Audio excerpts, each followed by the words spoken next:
They laughed when she didn't speak. Not openly, not loudly, but in the subtle way powerful people laugh when they believe the outcome is already secured.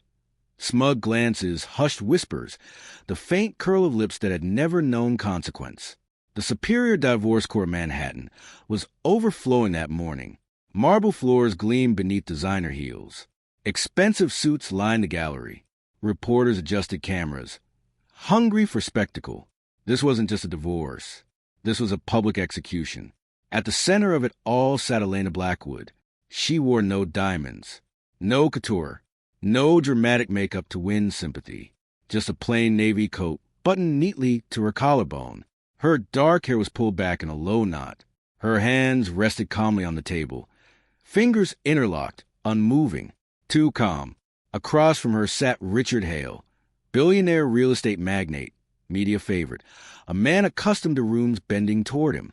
He leaned back in his chair, as if attending a charity gala, instead of dismantling a marriage. Beside him stood Martin Crowe, Manhattan's most ruthless divorce attorney. Crowe adjusted his cufflinks like a man rehearsing victory. For 3 days, they had torn Elena apart. Crowe painted her as a gold digger, a social climber, a silent beneficiary of wealth she hadn't earned. She contributed nothing measurable, he argued smoothly. She enjoyed luxury without adding value. Richard would sigh on cue, lower his head, play wounded. The gallery believed it. She didn't even hire a real lawyer, someone whispered. She's finished, another muttered. Elena heard every word. She never reacted. Her court-appointed attorney, Lydia Park, had tried to fight, but Crowe crushed every objection with documentation, dominance, and performance. By the third afternoon, Lydia's voice had lost its force. We're losing everything, Lydia whispered during recess. He's pushing for zero settlement. Zero. Elena's gaze remained fixed on the bench. Do you want to testify? Lydia asked urgently. If you don't speak now, the court will assume their version is truth. Elena finally turned her head. Not yet, she said softly. Back inside, Judge Samuel Whitmore, 30 years on the bench, reputation carved from fairness and fatigue, reviewed the file. He had seen this dynamic before. Wealth against silence.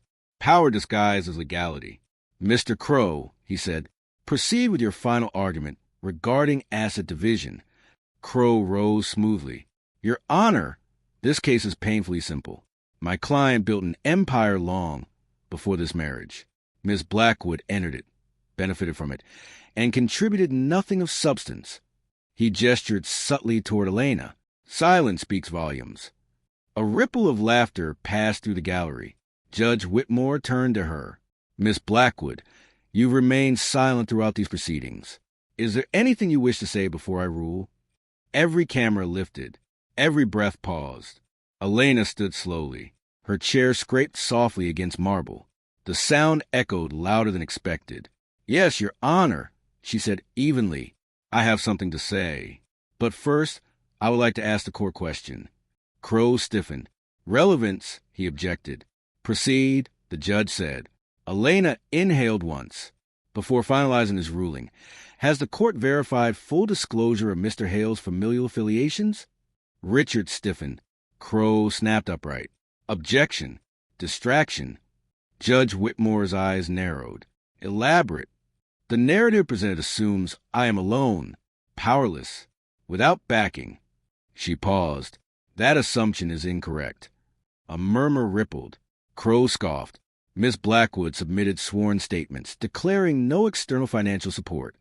I declared no personal assets, she corrected calmly. Not no family. The judge studied her. And who, he asked slowly, is your family? Silence. Elena turned toward the heavy oak doors at the back of the courtroom and waited. The doors burst open. The sound echoed like thunder across marble. 4 men in tailored dark suits entered first, disciplined, alert, deliberate. Not police, not muscle, professionals. Behind them walked a tall, silver-haired man, posture steady, presence commanding without volume. Beside him, a poised woman in a black power suit carried a leather briefcase embossed with subtle crest. The room froze. The silver-haired man stopped at the aisle center. Apologies for the interruption, Your Honor, he said calmly. Traffic. My name is Jonathan Blackwood. The name detonated through the courtroom. Whispers erupted. Even Judge Whitmore straightened. Beside him, the woman spoke. Catherine Blackwood Hayes. Senior partner, Blackwood Hayes and Company. Crow swallowed. That firm didn't handle divorces. They handled governments. Judge Whitmore examined newly filed documents handed to him. Miss Blackwood, he said slowly, are these individuals here on your behalf? Elena stepped forward. Yes, Your Honor. She walked to the silver-haired man. Dad, she said quietly. The word echoed like a verdict. Richard's face drained of color. Jonathan Blackwood placed a hand on her shoulder. Elena is my daughter, he confirmed. The courtroom erupted in whispers. Jonathan Blackwood, founder of Blackwood Global Holdings, one of the most private and powerful financial dynasties on the East Coast. Richard had done business adjacent to Blackwood interests for years. He had never imagined. That's impossible, Richard snapped. She said she had nothing. She chose to live simply, Catherine said coolly. Elena turned to Richard. I told you I wanted a normal life, she said evenly. You never asked why. Jonathan's gaze settled on Richard, not angry, disappointed. She wanted to be loved without our name, he said. Judge Whitmore cleared his throat. The court will recess. No recess, Elena said calmly. The judge looked surprised. I remained silent for 3 days because I needed everything on record, she continued. Now I'm ready. Catherine opened her briefcase. Let's discuss facts. Documents were distributed. Crow's confidence cracked as he read. Blackwood Family Strategic Trust, he muttered. Elena spoke calmly. 3 years ago, when Richard's flagship development was collapsing, an anonymous investor stabilized it. Richard stiffened. Vanguard East Holdings, Catherine read. A shell entity owned entirely by the Blackwood Trust. Gasps filled the room. How much? The judge asked. 48%, Catherine replied. The air left the room. Elena met Richard's eyes. I am your largest stakeholder. Richard collapsed into his chair. You testified under oath, Judge Whitmore said slowly, that no third-party entities held controlling interest. Richard's hands trembled. I didn't know who was behind it, he stammered. You didn't ask, Elena said softly. Jonathan stepped forward. She stayed silent, he said, because she wanted him to lie first. The judge's gaze hardened. This court is now reviewing potential perjury. Crow paled. And there's more, Catherine said. Screens lit up. Margin loans. Collateralized shares.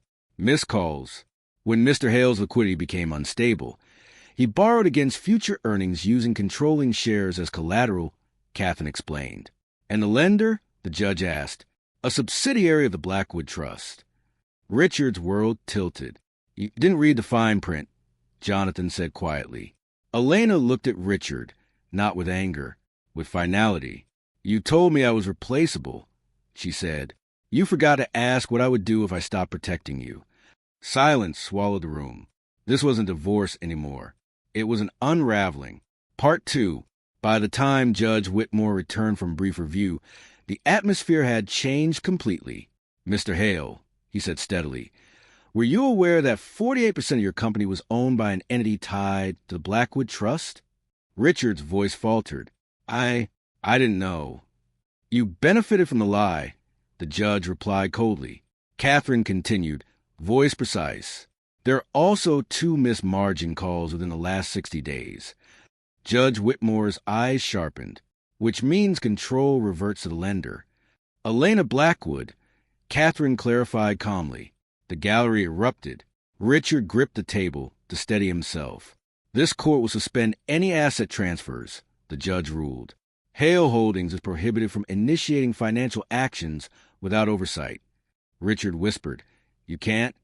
I can, Judge Whitmore replied. And I am. He turned to Elena. You are granted temporary protective interest over all disputed assets. Richard stared at her, as if seeing her for the first time. You took everything, he rasped. No, she said quietly. I stopped holding it together. Outside, the news exploded. Markets reacted. Banking partners froze accounts. A securities oversight inquiry launched automatically after discrepancies surfaced. Richard's phone vibrated endlessly. He didn't answer. During final session, Judge Whitmore asked Elena one unexpected question. Why remain silent so long? She answered without hesitation. Because I needed the truth to come from him. The courtroom held its breath. For 10 years I corrected his mistakes privately. I covered for him. I protected him, she said. But when people are shielded from consequences, they expose themselves. Richard stood trembling as the judge delivered the ruling. Mr. Hale knowingly misrepresented marital assets and concealed liabilities. Crow attempted to object. Sit down, the judge ordered. Elena Blackwood is granted full legal separation. All jointly held assets are restructured under protective trust, pending further investigation. Mr. Hale is denied exclusive control of disputed entities. The gavel fell. It was over. Outside the courthouse, reporters shouted questions. Is this revenge? Elena paused. This was never about revenge, she said calmly. It was about ending a lie. Within days, Richard was placed on indefinite leave by his own board. Federal inquiries followed. Partnerships dissolved. The empire he built on momentum faltered when integrity vanished. Across the city, Elena stood in a quiet office overlooking the river. Asset stabilization complete. Trust secured. Exposure eliminated. Her father studied her gently. Any regrets? She considered the question. No, she said. Just lessons. Months later, she appeared briefly on a business network panel, discussing governance and transparency. The host smiled. You've been called one of the most unexpected power players of the year. What changed? Elena's answer was simple. I stopped trying to be heard, she said, and started letting people reveal themselves. Richard watched the interview from a nearly empty penthouse, soon to be sold. He turned the television off. Power without integrity doesn't collapse loudly. It disappears. One evening, Elena stood alone on her balcony, city lights stretching endlessly below. For the first time in her life, she wasn't surviving. She wasn't waiting. She was choosing. They had mistaken silence for weakness. They never understood. Silence, when backed by truth, isn't surrender. It's strategy.